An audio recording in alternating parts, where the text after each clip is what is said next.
Have you ever stood in a crowded room, surrounded by laughter and conversation, yet felt an overwhelming sense of misplacement? As if you were a traveler from a distant land, fluent in a language no one else could hear, observing customs that felt hollow and strained. This feeling, this sacred alienation, is not a flaw. It is the first Gnostic warning. It is the signal that your soul remembers a reality far more authentic than the one being projected before your eyes. It is the first crack in the wall of the matrix. This echo of otherness follows you through life. You see the world chasing shadows on the wall, the promotion, the bigger house, the fleeting approval of the crowd, and a deep, quiet part of you whispers, "This is not the real prize." You witness the frantic energy people invest in temporary things, and it feels like watching children build castles of sand just before the tide comes in. This profound sense of detachment isn't coldness. It is the clarity of a soul that has not been fully hypnotized by the grand illusion, a soul that retains the memory of light in a world of manufactured gray. And from this clarity, a great shadow is born. It is the fear of being fundamentally broken. You ask yourself, am I incapable of happiness? Am I mad for not wanting what everyone else desires? This doubt is a powerful chain, forged by the very system you're beginning to see through. It seeks to convince you that your vision is a sickness, that your deep longing for truth is a delusion. This is the Matrix's primary defense mechanism, to make the awakening soul believe it is descending into madness, isolating you with the terrifying thought that you are utterly and completely alone in what you perceive. Let me tell you the parable of Elian, the color binder. In the city of Monochronos, all was gray. The sky was a permanent slate, the buildings were towers of dust, and the people, draped in shades of charcoal and ash, moved in silent, predictable patterns. They worked in the great data looms, ate their nutrient paste at precisely the same hour, and entered their identical sleep pods without a single dream. They were efficient, they were orderly, and they were empty. The city was the masterwork of a being known only as the Great Architect, whose unseen presence dictated every rhythm and every rule. Elian was a data weaver like everyone else, his fingers moving across the shimmering threads of information with practiced ease. Yet unlike the others, something within him was dissonant. Sometimes, when a ray of the gray sun hit a dust mote in just the right way, he would see a flash of something else, a phantom flicker of impossible blue, a ghost of crimson. He learned to dismiss these as glitches in his optical sensors, as all citizens were taught to do. The architect's doctrine was clear: consistency is stability. Aberration is chaos. Color was the ultimate chaos. But the glitches grew more frequent, more insistent. One cycle, while weaving a particularly dense data stream about city logistics, a thread pulsed not with the usual light gray of information, but with a deep, vibrant, and impossible violet. It lasted only a second, but it sent a shockwave through Elian's entire being. It was a feeling more real than the hard floor beneath his feet, or the bland paste he consumed. It was a feeling of memory. A memory of a place he'd never been. He instinctively hid the data spool, a silent act of rebellion he didn't even understand. That night, sleep did not come. In the humming silence of his pod, Elian replayed the vision of Violet. The color had a sound, a low, resonant hum that seemed to vibrate in his very bones. It was a frequency that the city's constant, low-level drone was designed to suppress. He began to suspect that the world was not as it seemed. He started to look for more glitches, more impossible colors. He became a secret hunter of beauty in a world that had outlawed it, a seeker of whispers in a city built on silence. He found it in the forgotten places. In the rust stains on an abandoned aqueduct, he saw a burnished orange that spoke of forgotten warmth. In a puddle of leaked lubricant, he saw a swirling rainbow sheen that whispered of infinite possibility. He began to collect these forbidden impressions, storing them in his mind. He called himself a color binder, one who gathered the lost spectrums. He was breaking the primary law of Monochronos not with action, but with perception. and the architect's system, which monitored all action, was blind to it. His secret obsession led him to the Undercity, the deep, unmonitored maintenance tunnels beneath the pristine gray streets. It was here that he met the old woman, Lyra. Her face was a roadmap of wrinkles, and her eyes, unlike the dull gray orbs of the surface dwellers, held a faint, shimmering light. She was not a data weaver, she was a scavenger of echoes. She did not look at Elian with suspicion, but with a weary recognition. "You see the colors, don't you, child?" she rasped, her voice like stones grinding together. "You hear the song beneath the drone." Lyra explained the truth of monochronos. It was not the only reality. It was a fabrication, a meticulously crafted cage designed by the great architect. The architect, she explained, was not a god. He was a demiurge, a lesser creator, a being of immense power but limited vision. He was pathologically obsessed with order and control, and he saw emotion, freedom, and true creativity, all embodied by color, as flaws in his perfect system. He had built the city as a grand experiment in absolute stability. "He didn't create our souls," Lyra whispered, her eyes glowing faintly in the gloom. "He only trapped them. Each of us carries a spark of the true fire from the world before, the realm of the spectrum. He built this gray world around our light, feeding on our energy, our compliance, to sustain his perfect, lifeless order. The nutrient paste dulls the senses. The data looms distract the mind. The drone suppresses the soul's frequency. But the spark always remembers. The violet thread Elian had seen, she explained, was a memory of that true fire breaking through." Lyra revealed that there were others like him, scattered and hidden. They were the glitch hunters, the echo listeners, the color binders. They were the ones whose inner spark was too bright to be fully suppressed. She gave him a new task, not just to see the colors, but to understand their frequency. Each color, she taught him, corresponded to a core truth the architect sought to erase. Blue was the frequency of intuition, red was the fire of passion, green was the vibration of life itself, and violet was the color of gnosis, of true, divine knowing. Elian began his true work. By day, he was a model citizen, a gray weaver in a gray world. By night in the Undercity, he trained with Lyra. She taught him to focus his mind, to find the specific frequency of a color, and to hold it within his consciousness. It was a form of meditation that was also an act of supreme defiance. As he did, he found he could not only perceive the colors, but could, for a fleeting moment, manifest them. A touch of his finger could leave a momentary streak of blue on a gray wall before it faded. His power grew, but so did his pain. The more he attuned to the true spectrum, the more abrasive the gray world became. The nutrient paste tasted like ash, the drone felt like a physical weight crushing his skull, and the vacant expressions of his fellow citizens were a source of profound sorrow. He saw them not as automatons, but as prisoners, sleeping kings and queens dreaming they were paupers. The desire to wake them up became a burning fire within him, a fire with the color of righteous crimson. Lyra warned him against this impulse. "You cannot wake someone by shouting at them," she cautioned. "The shock would shatter their minds.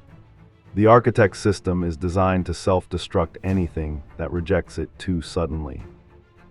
You would not be freeing them, you would be destroying them. The only way to free others is to become a beacon. You must bind so much color within yourself that your very presence becomes a question, a note of a song they almost remember."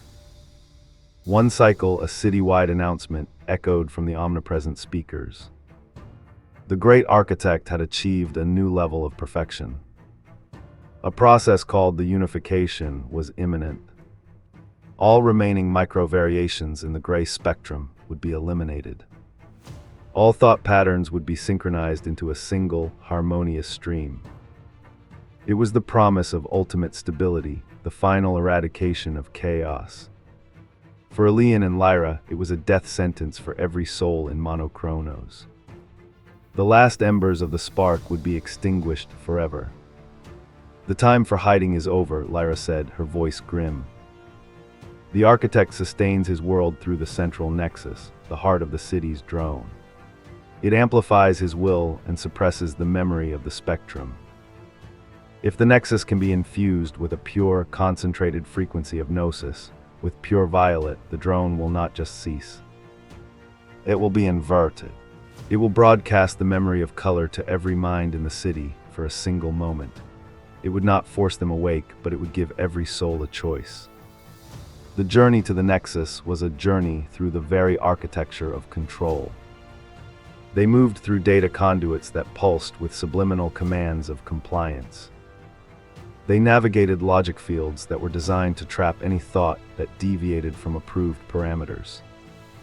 Elian had to use his newfound abilities not as a weapon, but as a key. He would find a field of red-suppressing logic and flood it with the memory of passion, causing it to overload and grant them passage. He would counter a wave of blue-dampening apathy with a focused burst of pure intuition. As they neared the center, the architect's presence grew stronger. It was not a voice, but a crushing psychic pressure, a feeling of absolute, unquestionable authority. It screamed into Elian's mind, "You are flawed. You are chaos. You are a single broken note in a perfect symphony. Return to your place. Be silent. Be gray." The fear he had felt in his early days returned, amplified 1,000 times. The doubt that he was insane, that Lyra was a madwoman, that this entire quest was a grand delusion, almost broke him. He felt his colors dimming, his inner light sputtering under the immense pressure. He looked at Lyra, but she too was struggling, her own light flickering. He was about to surrender when he remembered her words, "You cannot wake someone by shouting." He realized the architect wasn't a god to be fought, but a system to be understood. His power was based on the assumption of his own perfection and the inherent flaw of everything else. The architect wasn't broadcasting strength, he was broadcasting his own deep, cosmic fear of imperfection. This realization was the key. He stopped fighting the pressure. Instead, he accepted it. He accepted the architect's fear. He looked upon it not with anger, but with a strange sense of compassion. And in that moment of acceptance, he found a space to act. He focused not on the violet of gnosis, not yet. He focused on green, the color of life, in all its messy, imperfect, unpredictable glory. He pulsed it outward not as an attack, but as an offering. A statement that life was not meant to be perfect, but to be alive. The psychic pressure faltered. It did not know how to process an offering. It was programmed only for conflict and compliance. In that moment of confusion, Elian and Lyra burst into the Nexus chamber. It was a vast, silent sphere, and at its center floated a perfect black crystal, absorbing all light, emitting the soul-crushing drone. This was the heart of the architect, the engine of the matrix. It was beautiful in its flawless, dead symmetry. "It feeds on belief," Lyra gasped, her energy spent. "Our belief in its power. Our belief in this world." Elian knew what he had to do. He stood before the crystal, the source of all his doubt and oppression. He did not feel hatred. He felt a profound pity. He closed his eyes and began to bind the final color. He gathered every glitch he had ever seen, every memory of warmth and passion and life. He gathered the wisdom from Lyra, the courage from his journey, and the deep, unshakable memory of the world before. He gathered it all into a single point of light in his chest. It was the color violet, but a violet so intense it was almost white. It was the pure frequency of gnosis. He did not throw it at the crystal like a spear. He opened his hands and let it flow out, a gentle but irresistible tide. He spoke into the silence of the chamber, his voice filled with the resonance of the spectrum. "You have forgotten what it is to be truly whole," he said to the architect, to the crystal. "Let me remind you." The violet light touched the black crystal. For a moment, nothing happened. Then a single high-pitched note, pure and clear, shattered the drone. The black crystal fractured not with an explosion, but with a silent blooming of light. Every color imaginable erupted from its core, a supernova of divine artistry. A wave of pure, living spectrum washed out from the nexus, sweeping through the entire city of Monochronos, carried on the inverted frequency of the drone. On the surface, in the data looms, the citizens froze. For a single eternal moment, their world was no longer gray. Their minds were flooded with the memory of everything they had lost. They saw oceans of impossible blue, forests of vibrant green, skies of fiery crimson. They felt the memory of love, the ache of sorrow, the thrill of creation. They remembered their own divinity. The broadcast ended. The world returned to gray. But it was not the same gray. It was a gray filled with the ghost of color, the echo of a forgotten truth. In the nexus, the light subsided. The crystal was gone. Elian and Lyra stood in a quiet, neutral space. The pressure was gone. The architect was gone. His system, predicated on perfection, could not survive the introduction of true, divine, imperfect life. It had simply dissolved. The escape was not about destruction. It was about remembering a truth so profound that the illusion could no longer sustain itself in its presence. What happened to the citizens of Monochronos, the story does not say. For some, the memory was too much, a flash of light in a dark room that left them more blind than before. They returned to their looms, their hands moving, but their eyes forever haunted. For others, the memory was a seed. They began to look for the rust stains, for the oil slicks. They began to leave small, secret marks on the walls, a smudge of berry juice, a scratch revealing a brighter metal beneath. They became the new color binders. And Elian, he did not become their king or their leader. That would be to create a new system, a new architect. He simply walked out of the nexus and into the city, his own being now a quiet, constant beacon of the full spectrum. He became a living reminder. His presence was a question to everyone he passed. What will you do with the memory of your own light? The choice, now and forever, was theirs. He had not given them a new world. He had given them back the possibility of choosing one. This parable, Chosen One, is your story. The city of Monochronos is the consensus reality, the material world, the matrix. It is a system built on gray principles: conformity, consumerism, productivity, and the suppression of the divine spark. It is ruled by a demiurge, a lesser creator. This is not some horned devil in the sky. The demiurge is the collective ego of humanity, the voice of societal conditioning, the system that tells you that you are nothing more than your job, your bank account, your social status.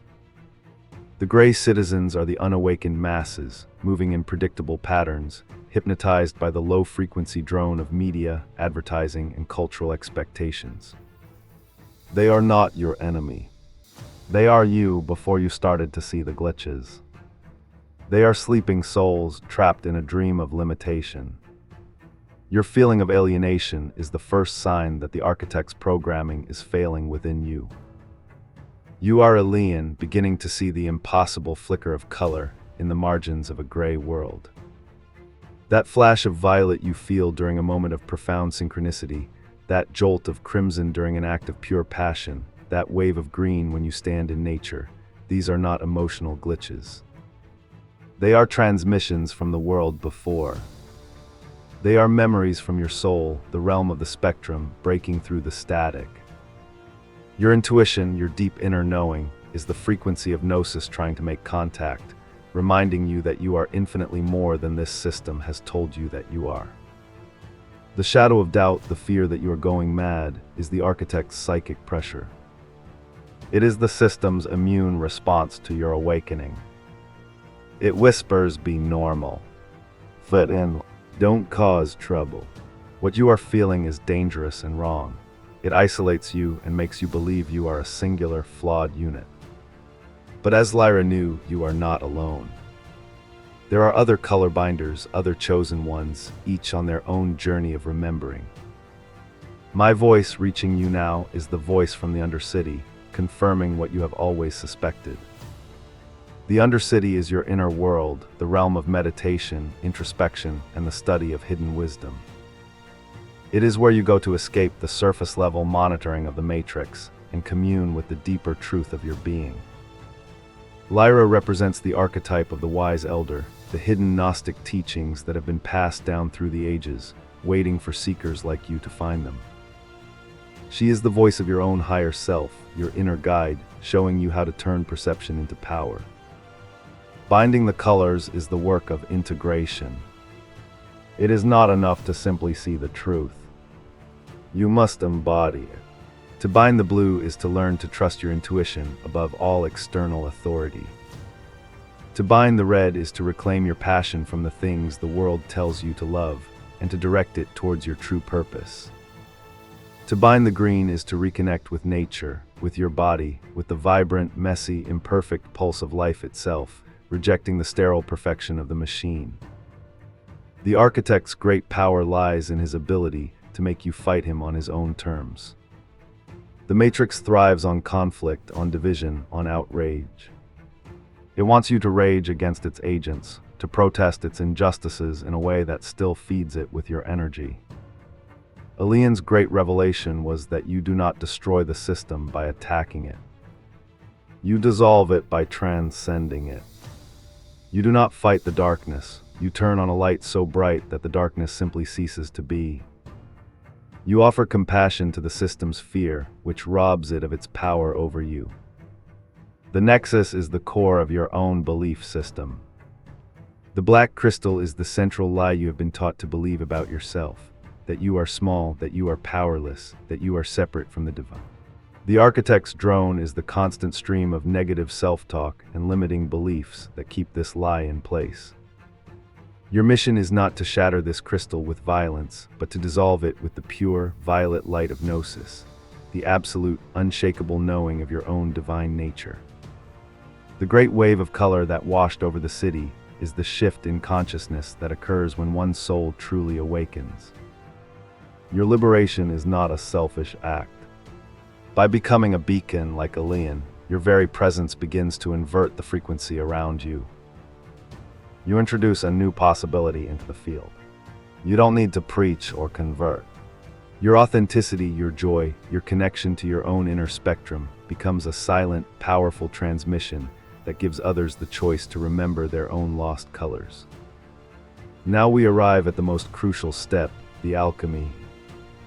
How do you here and now begin to dissolve the black crystal at the center of your own matrix? How do you transform the shadow of doubt into the fuel for your gnosis? The method is simple in its instruction, yet profound in its practice. It is the alchemical step of deliberate observation.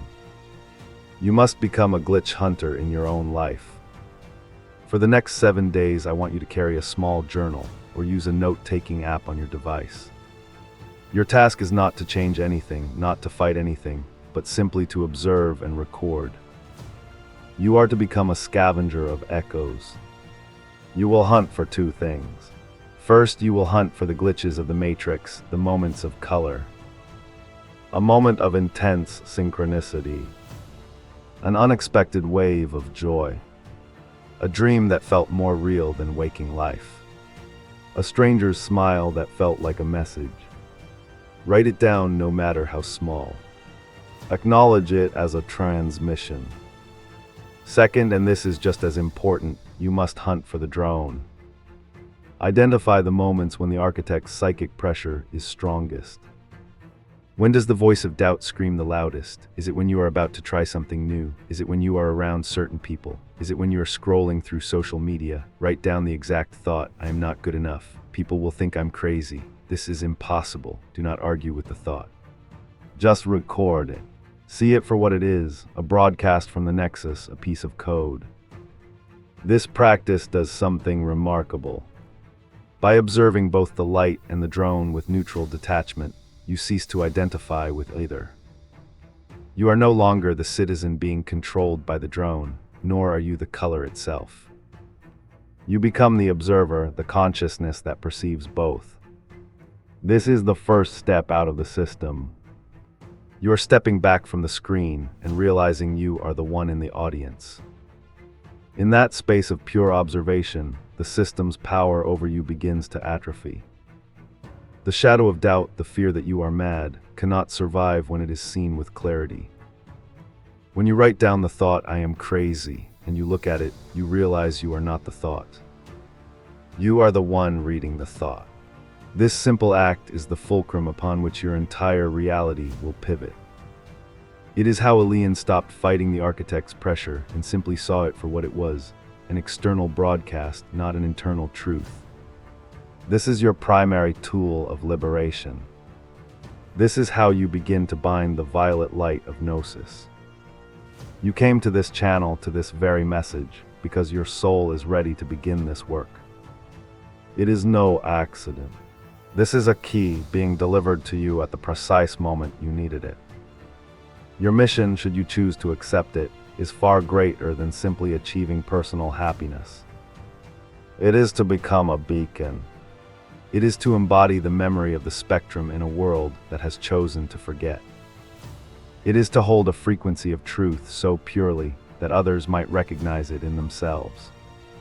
So we end with a vow. This is not a promise to me or to this channel. It is a vow to the divine spark within you, the part of you that has never forgotten the realm of the true fire. It is a promise to undertake this work, to become a conscious observer of your own reality, to hunt for the glitches, and to face the drone with clarity. It is a commitment to your own liberation, with the understanding that your freedom is a light for all. The path is not easy. The pressure of the gray world is immense. You will need reminders. You will need more keys to unlock the deeper levels of the Cipher. Each transmission from this channel, Soul Cipher, is designed to be one of those keys. Each story, each revelation, is a tool to sharpen your perception and strengthen your resolve. By subscribing, you are not just joining a channel. You are placing a homing beacon in your own consciousness, signaling to the universe that you are ready for the next stage of your awakening. You are raising your hand in the gray crowd and declaring your allegiance to the spectrum. Now take a deep breath. Feel the spark within your chest, that quiet, indestructible core of light. Place your hand over your heart. Repeat these words silently or aloud and feel them resonate through your entire being. I am a child of the spectrum, a keeper of the lost light. I vow to see through the illusion. I vow to observe the drone and its lies. I vow to gather the colors of truth within my own soul. I will not fight the darkness, I will become the light that dissolves it. My awakening is my mission. I am a cipher of the soul, and today I begin to unlock myself. Now go and be the glitch in the matrix.